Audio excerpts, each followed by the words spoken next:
Brothers and sisters, not only this wonderful parable that we have just heard in the Gospel, parable concerning forgiveness of the debtor by the king, but also all of the Gospel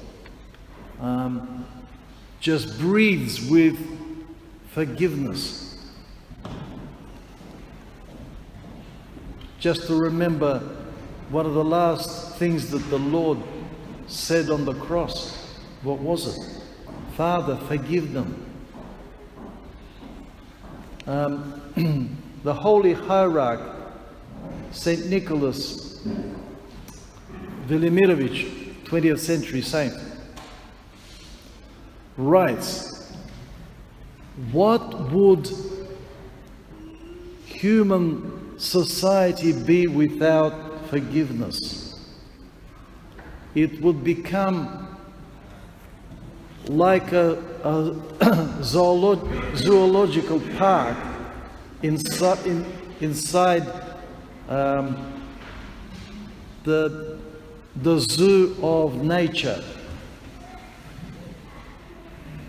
Animals among animals. Is it possible that without forgiveness a mother could be called mother, that a brother could be called a brother, a friend could be called a friend, and a Christian could be called a Christian? No, that's impossible, he writes, because forgiveness fills the content of the meaning of all of these names. The Lord has founded His Holy Church so that we could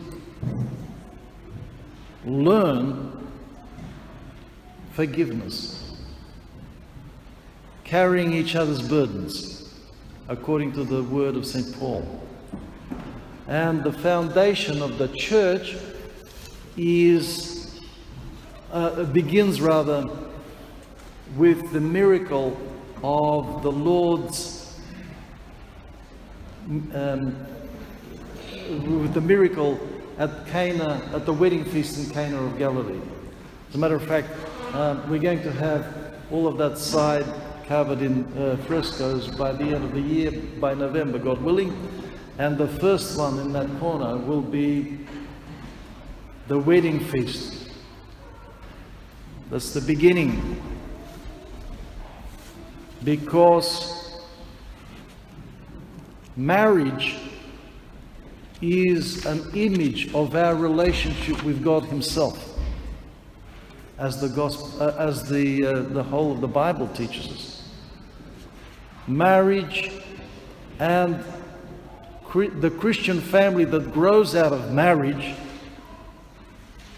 is called in the New Testament the little church, the small church. Today,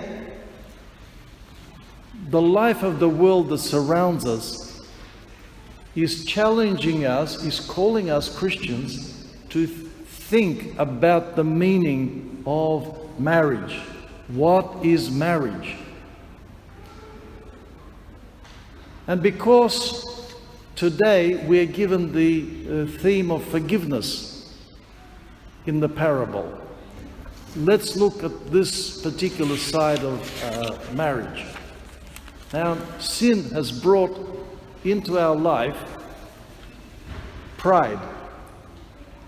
Pride as alienation and an attempt at self-assertion.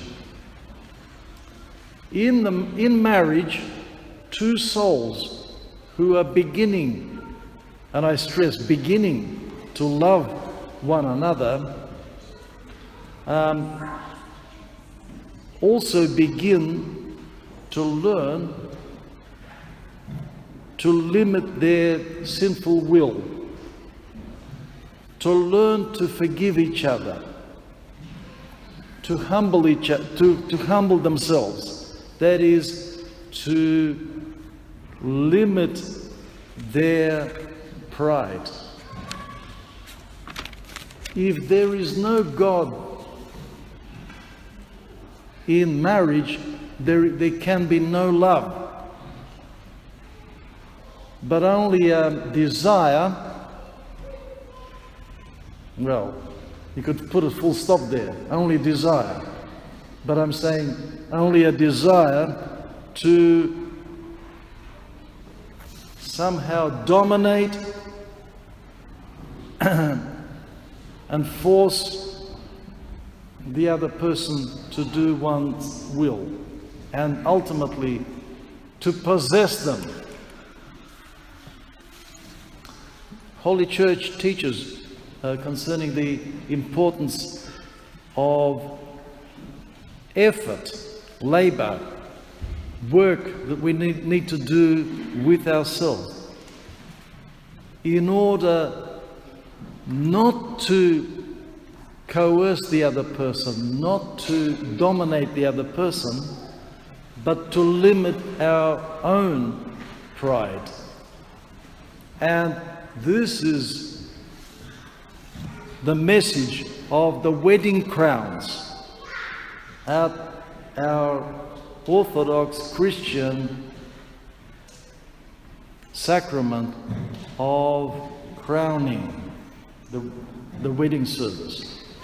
I'll talk about this possibly a bit more in the coming weeks, because I would like to spend more time in talking about marriage. It's important. Let us understand, brothers and sisters, that the podvig, the ascesis of forgiveness, is not a loss. It's not us giving away something of ours. It's not a lessening of us, but on the contrary, it gives us power, it gives us liberation and joy. That's what forgiveness does. If any of you have experienced this, you will know what I'm talking about.